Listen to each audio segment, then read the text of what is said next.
On December 10th, the Federal Reserve delivered its third consecutive rate cut of the year, bringing rate down to 3.5 to 3.75%, a level we haven't seen since November 2022. This should have been a Bitcoin moment. Easy money, lower borrowing costs. Quantitative tightening just ended 2 weeks earlier. All boxes are checked. Instead, Bitcoin fell below 90k within hours and has spent last 2 weeks bleeding. Today, December 23rd, as we are recording right now, Bitcoin is trading around 88k, down 33% from the October peak of 126k. The Dow crashed over 1100 points the day of the cut, and crypto fear and greed index sits at 24, extreme fear territory. Here is what narrative gets wrong. Rate cuts don't automatically save Bitcoin, and 2025 proved it in the most painful ways as possible, because Bitcoin's failures to rally on last 3 cuts ended quantitative tightening, and falling real yields has exposed the biggest lie in the crypto,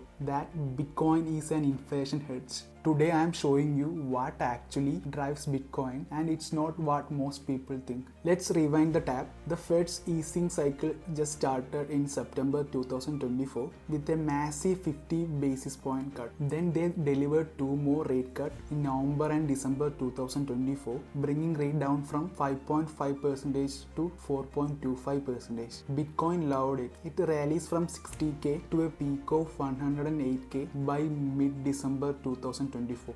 But then something unexpected just happened. Fed just paused for 8 consecutive months. January through August 2025, they held rate at 4.5%. No cuts, inflation stayed sticky above 3%. And Bitcoin, it consolidated but stayed elevated, eventually it breaking out to 126k in October. In the final quarter of 2025, Fed resumed cutting. September, 25 basis point rate cut, it down to 4%. On October, another 25 basis points to 3.75%. And at last in the December, and another one more 25 basis point rate cut, point to 3.5 to 3.75%. 6 rate cuts total, 175 basis points of easing over 15 months. And where it did get Bitcoin? Negative for the year, down 30% from its October peak. The December 10th cut, which CME FedWatch priced at 89% probability, was supposed to be a icing in the cake. Instead, we saw a bloodbath. December 10th, 2 p.m, Fed announces the rate cut.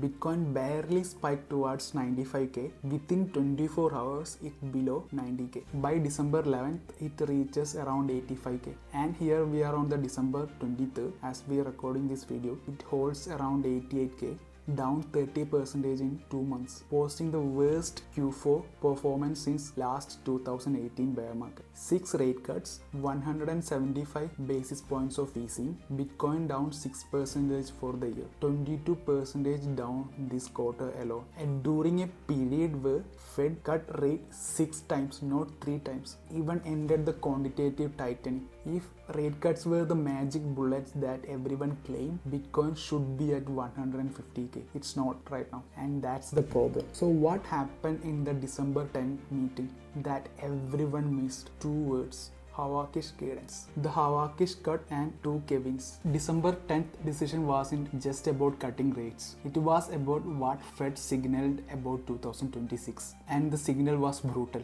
The updated dot plot, the Fed's projections of where the rates are heading, showed only one more cut in 2026 and another one in 2027. That's it. Markets were expecting 3 or 4 rate cuts in next year. Fed just told them not happening. And here is the kicker, that wasn't even a clear decision. The vote was 9-3. The 2 Fed officials, Austin Goolsbee and Jeffrey Skimmett, voted against cutting, wanted to hold the rate cut because of the sticky inflation. One official, Stephen Myron, wanted a bigger cut of 50 basis points. This was the most divided Fed decision in the recent memory. At his press conference, Powell mentioned that we are in the high end of range of neutral. We think we will position to wait and see. Translation: we are done enough, don't expect more help. But here is what get interesting. While the Fed was giving this hawkish message, the market was distracted by something else. The Trump's Fed chair pick. Powell's term ended in May 2026. Trump has been aggressively interviewing replacements, and by early December, the frontrunner was Kevin Hassett, Trump's National Economic Council Director, and known as Doe, who wants immediate aggressive rate cuts. Prediction market had Hassett at 79% order to get the job. Treasury Secretary Scott Bessent said Trump would announce before Christmas. Markets were pricing in a shade of Fed chair, someone who would pressure Powell in his final months and take over with a mandate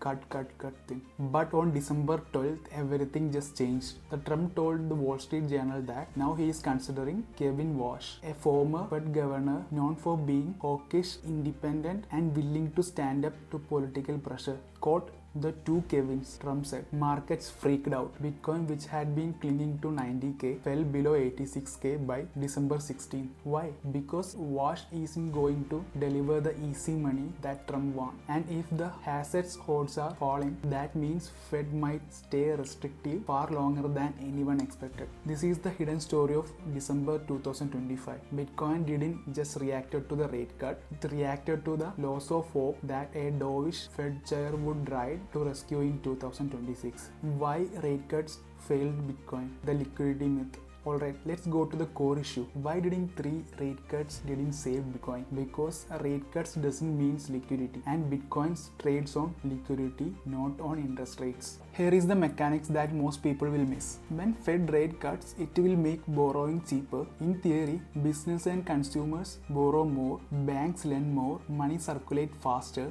and liquidity expands. Bitcoin loves liquidity expansion. But look at what actually happened. The Fed's balance sheet. The total asset it held stayed at 6.5 trillion from December 2024 through December 2025. Quantitative tightening just ended in December 1st, 2025, but the Fed didn't start buying again. It just stopped draining. Stopping the drain is not same as the opening the floodgates. The Fed announces it will buy 40 billion in treasury bills to maintain the reserve levels, but that actually a technical plumbing, not stimulus. And that's not a QE. That's not a money printing. That's a liquidity management where it helps banking system more functional. So here is what Bitcoin actually got. Lower rates but no actual increasing in the money supply. M2, the broadcast measure of money in circulation, was basically flat in 2025, and Bitcoin correlates 60 to 95% with global M2 growth. No M2 growth, no Bitcoin rally. And then there is an inflation problem. Inflation in December 2025 is running at 3%, still well above Fed's 2% target. Core PCE, the Fed's preferred measure, is at 2.8%. Energy cost and housing were stubbornly high.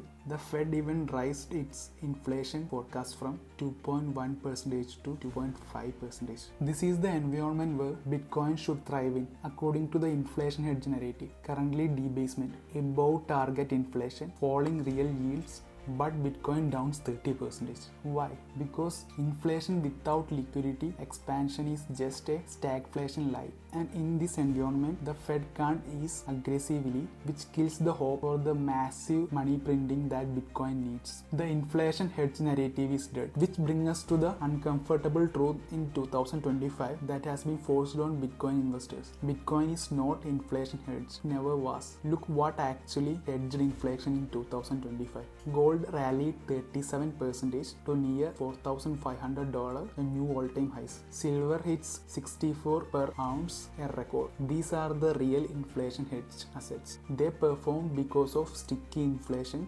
and geopolitical uncertainty. Bitcoin down 6% for the year. It peaked in October at 126k and has bled 30% since then. If Bitcoin were an inflation hedge, December 2025 with inflation at 3%, real yield falling and quantitative tightening ended should have been the finest hours. Instead, it's getting destroyed, and the academic research backed this up. Studies shows Bitcoin's correlation with inflation is 0.59%, well below that 0.75% threshold needed to qualify as a legitimate hedge. Gold's correlation is above 0.8%. Bitcoin fails the empirical test. So what is Bitcoin? It's a high beta, liquidity sensitive risk on asset. When liquidity is flowing and risk appetite is high, Bitcoin moves. When liquidity tightens or risk appetite falls, then Bitcoin crashes. It trades like a leveraged Nasdaq, not as a gold. Look Bitcoin's correlation with Nasdaq in 2025, above 0.75%. Its correlation with gold, barely 0.3%. Bitcoin is not hedging against inflation. It is amplifying risk of sentiment. And right now, sentiment is extremely fear. Alright, so where does this leave us as we head into 2026? Let me give you 3 scenarios that market is pricing. Scenario 1, Trump pick Kevin Warsh in January, Warsh takeover in May and signal the Fed will stay restrictive, rate near 4% through 2026. Inflation stays sticky, Bitcoin struggles, potentially testing 70 to 75k before finding the support. Scenario 2, Trump pick Hassett after all, or someone equally dovish. The new Fed chair will announce aggressive rate cuts in mid-2026. Market front-run that easing. Bitcoin rallies back to 110k to 120k by Q2. Scenario 3, Trump doesn't announce until Q1. Powell stay in control through May and Fed deliver the one projected rate cut in May 2026, but nothing more. Bitcoin trades range bound 85 to 100k for months. But here is what really matters. None of these scenarios will never change the fundamental truth that we just learned in 2025.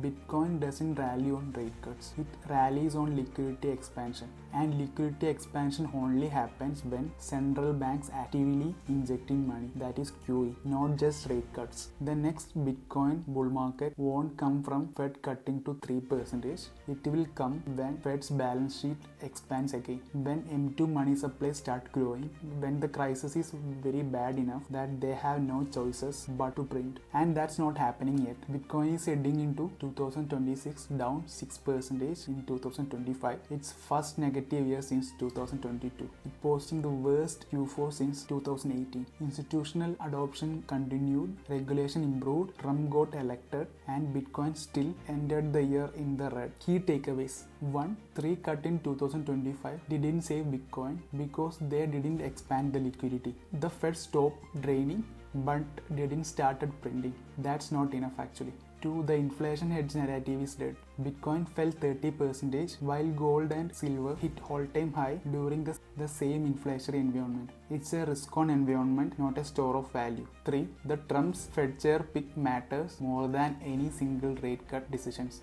Warsh means restrictive longer. Hassett means potential dovish pivot. That uncertainty cruising the Bitcoin right now. 4.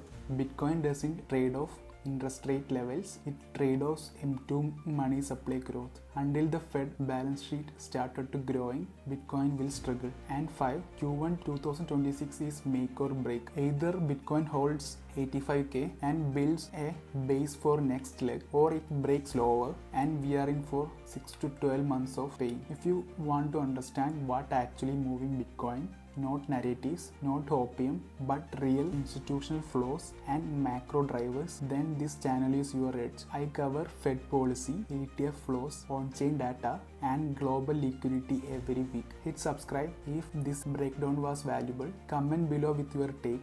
Does Bitcoin hold 85k or are we test 75k in Q1? 2025 taught us the really hard lesson. Bitcoin wasn't we thought it was, but understanding what actually it is, a liquidity sensitive high beta risk asset, give you an edge of 95%, but understanding what actually it is as a liquidity sensitive high beta risk asset will give you an edge over 95% of crypto investors. They don't know yet. I will see you in the next one.